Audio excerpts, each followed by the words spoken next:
Et j'ai trouvé que D'accord. c'était une bonne approche parce que ça permettait à l'élève de poser un sentiment sur une expression, sur un dessin, Mhm. et de commencer avec cette approche-là pour arriver ensuite à faire verbaliser le pourquoi du visage choisi, en fait. Mhm. Je trouve D'accord. que la piste était très Donc, intéressante là-dessus.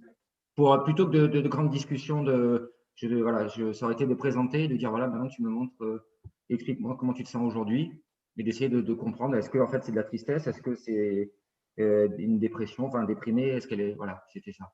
Pour déjà commencer à comprendre un peu. ok. Donc, si on considère que à la fin de ta phase de diagnostic, Oui. il est clair entre la jeune fille et toi que tu sais qu'elle est au cœur d'un divorce conflictuel. Mhm. D'accord? Ça veut Ouais. dire que dans un premier temps, tu l'as reniflée, tu as échangé avec elle d'une façon ou d'une autre, et avec, par exemple, le système des images. Mhm. Et donc, elle a fini par te dire que ses parents sont en phase de séparation, que c'est tendu, qu'elle elle est un peu mal à l'aise au milieu de tout ça. Donc, tu sais ça, et elle fait le lien donc entre son mal-être, ses absences, le fait qu'elle ait plus envie ou qu'elle se sente plus capable de travailler à l'école. Et donc toi, là, dans la phase d'explicitation, tu vas prendre toute cette matière D'accord. et tu vas lui dire, bon, dans un premier temps, un reflet, hein, et un support affectif en disant, bah, je comprends, c'est sûr que quand on est dans cette situation-là, on est forcément moins vaillant. Mhm. C'est compliqué en général de se concentrer, etc. Donc, tu vois, tu commences par accueillir et ensuite, tu essayes de faire prendre un petit peu de distance par rapport à la situation parce que c'est la seule solution qui va être jouable pour faire avancer la situation. Donc, dans la phase d'explicitation, tu vas lui dire, bon, maintenant, les choses étant ce qu'elles sont, est-ce que tu te rends compte que finalement, donc du coup, ce conflit qui est entre ton papa et ta maman, que tu aimes tout autant, sur lesquels on ne porte aucun jugement, etc., te porte préjudice si toi, ça te perturbe à l'école. Donc, est-ce que tu en as conscience? Est-ce que tu te rends compte? Est-ce que tu as remarqué la différence de résultat? Qu'est-ce que ça te fait? On tourne autour de tout ça D'accord. Mhm. pour lui faire comprendre le lien et pour essayer de lui faire prendre de la distance Ouais. entre ce qui se passe à la maison et ce qui se passe, enfin, ce qui se passe entre ses parents et ce qui se passe pour elle.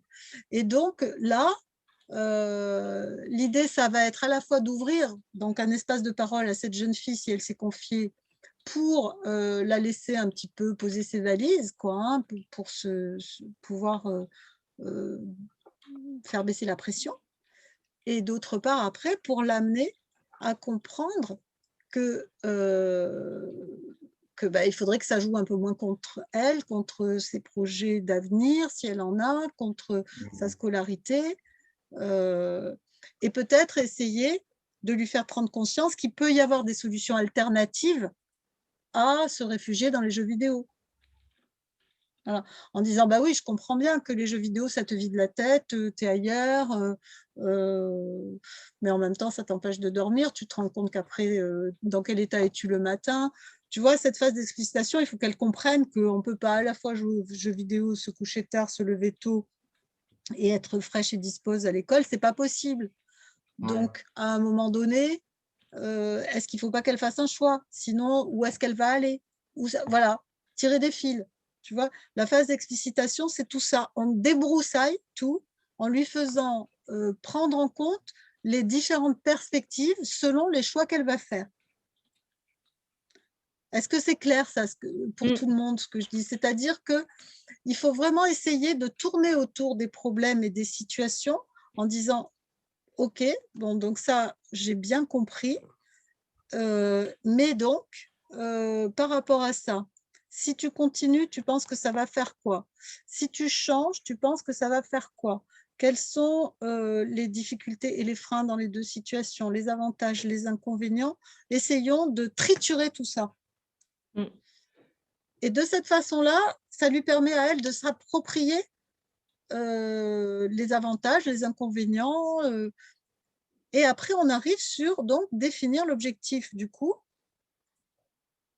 Et là, vous voyez bien que définir l'objectif, alors, je vois que Karine écrit, il faut essayer aussi de resécuriser l'enfant sans jouer au psy, bien sûr. L'enfant prend dans ses conscience trop vite et trop tôt que ses parents ne sont pas parfaits. Pour autant, s'il se sépare, ça ne veut pas dire qu'il l'abandonne, qu'il n'aime plus. Et après, lui faire prendre conscience que sa stratégie de se réfugier dans le jeu est nocive. Pardon, c'est long, mais c'est une question. Bah oui, voilà, c'est ce qu'on est en train de dire, hein, Karine. Donc, je pense qu'on est d'accord. Donc, voilà, l'idée, c'est surtout de bien lui laisser, enfin, comment dire, il ne faut surtout pas la mettre dans un conflit de loyauté vis-à-vis de ses parents. Non. Bien sûr, la sécuriser, c'est un peu le leitmotiv du début à la fin, hein, donc oui, la sécuriser. Mais en même temps, donc là, on est dans la phase où on essaye de lui faire comprendre les tenants et les aboutissants du comportement actuel qu'elle a à cause des problèmes qu'elle rencontre, mais ces tenants et ces aboutissants pouvant créer d'autres problèmes, mettre en valeur l'idée que on va essayer de chercher ensemble d'autres moyens de se réfugier, d'autres moyens de trouver du positif que dans les jeux vidéo. Voilà. Oui, il y a quelqu'un qui allait dire quelque chose, là, j'ai l'impression. Donc, est-ce que, en tout cas, la phase d'explicitation, ça vous paraît un peu moins compliqué, enfin plus clair maintenant? Si vous voulez, c'est une phase très importante parce que c'est une phase où vous allez tenter de faire que l'élève s'approprie la réflexion autour des problèmes. Bon, ok, Loïc dit oui. Vous êtes plusieurs à dire oui, et c'est plus clair. Bon, tant mieux, merci. Donc maintenant, on va pouvoir passer à la phase objectif. Voilà, bien sûr, faire comprendre que les absences ont des conséquences. C'est exactement ça. Vous voyez les conséquences, c'est-à-dire, donc du coup, ces conséquences-là, avantages, inconvénients, c'est un peu ça que je voulais dire. Et mettre en perspective sa vie à elle, par rapport à ça, ses projets à elle, et comment elle se donne les moyens de les atteindre. Donc, maintenant, sur les objectifs, Loïc, est-ce que tu peux, je ne me souviens plus si on en a parlé ensemble, qu'est-ce que tu avais mis comme objectif? Créer du lien. J'avais créé du lien, verbaliser. Verbaliser, c'était mon premier. Il fallait qu'elle verbalise, il fallait qu'elle pose des mots sur des attitudes. Ensuite, recréer des liens avec la famille et elle avec le collège pour arriver à une remotivation. Bon, mais alors ça, est-ce que c'est l'objectif de la jeune fille ou est-ce que c'est ton objectif? Ah non, ça, c'est mes objectifs à moi. Ah, voilà. Oui. Donc, là encore, vous voyez, c'est bien qu'on en parle parce qu'il y a des questions de sémantique. Ça, c'est tes objectifs, c'est sûr. Mais là, maintenant, on va travailler sur le premier objectif que tu vas donner à la jeune fille à la fin du deuxième entretien. D'accord. L'objectif, c'est l'objectif de modification, d'évolution du comportement. Donc, qu'est-ce qu'on va lui demander en premier, sachant qu'on veut absolument qu'elle y arrive, que c'est crucial que cet objectif soit atteint lorsque vous la retrouverez. Donc, il ne faut pas être trop exigeant. En même temps, il ne faut pas être trop minimal non plus, parce que sinon, elle va trouver qu'on se moque d'elle. Il faut trouver le bon objectif par rapport à sa situation. Donc, ça veut dire que dans votre diagnostic, il va falloir décider à quelle situation vous vous attaquez prioritairement. À quel problème, pardon, vous vous attaquez prioritairement. Parce que donc là, on a des résultats qui ont chuté. On a des absences. On a le problème du sommeil et des jeux vidéo. Voilà, on a tout ça.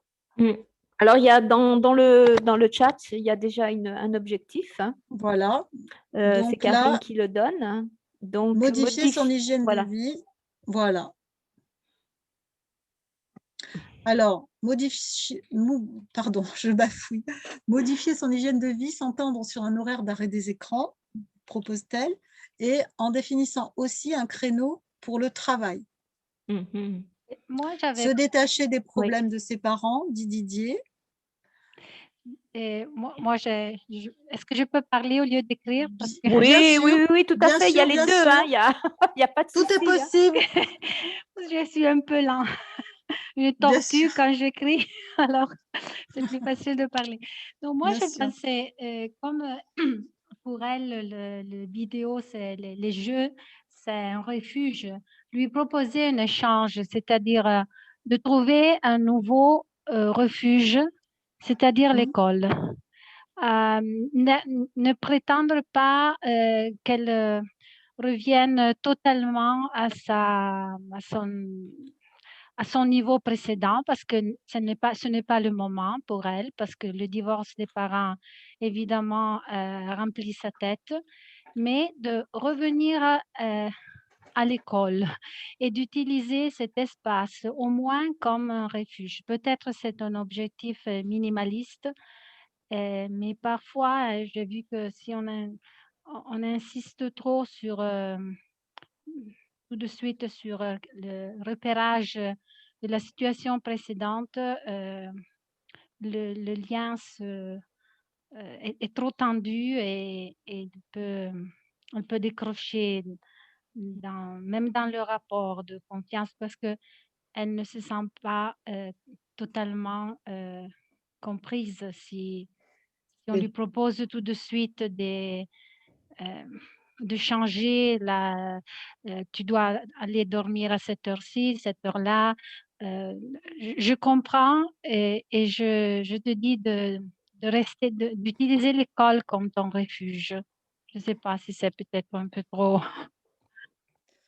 Alors, Christina, utiliser l'école comme refuge, ça va être un objectif pour toi en tant que tuteur. Trouver un système qui permette d'utiliser l'école en tant que refuge.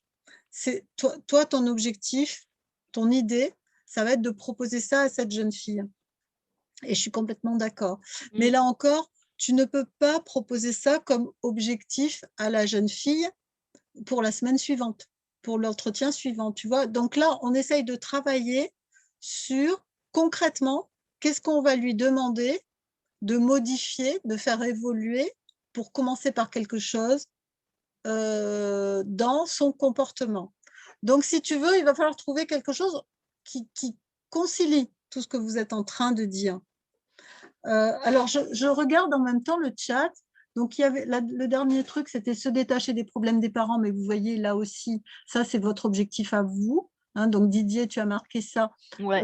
Toi, tu sais que dans la façon dont tu vas gérer les choses, il va falloir que tu arrives à lui montrer qu'elle peut se détacher un petit peu, en tout cas qu'il est nécessaire qu'elle prenne un peu de distance par rapport aux problèmes de ses parents. Mais en même temps, donc, ce n'est pas l'objectif que tu vas fixer en tant que tuteur pour la prochaine fois à la petite. Donc après, il y a Sonia qui dit « Pour moi, c'est compliqué à gérer son hygiène de vie seule. Il faut souvent aussi un accompagnement aussi des parents. Il faut absolument une alliance avec les parents. » Et Karine qui dit « Oui, je suis d'accord avec ce que tu dis pour les parents. » Oui, c'est vrai aussi. Bon, en même temps, une gamine de 4e… Ouais, mais si on met tout de suite les parents, qu'on n'a pas instauré un climat de confiance entre elle et le tuteur, je ne sais pas, puisque c'est quand même, elle a quand même l'adhésion de la maman. On voit que elle est au cœur du problème. Peut-être qu'il faut privilégier déjà la relation avec Sophia. Et ensuite, oui, bien sûr qu'il faudra mettre les parents dans le coup. Donc, enfin, pardon. Oui. Oui. Si l'objectif, c'est d'essayer de réduire son temps de jeu, elle en est vraiment une addiction, c'est une drogue, elle ne peut pas s'en sortir toute seule, quoi, chez elle, j'ai envie de dire. Ça me paraît compliqué comme objectif à atteindre seule. Alors qu'on sait qu'elle y passe des heures et des heures du jour au lendemain. Et puis seule chez elle, ça me paraît très compliqué, Mm, mm. non?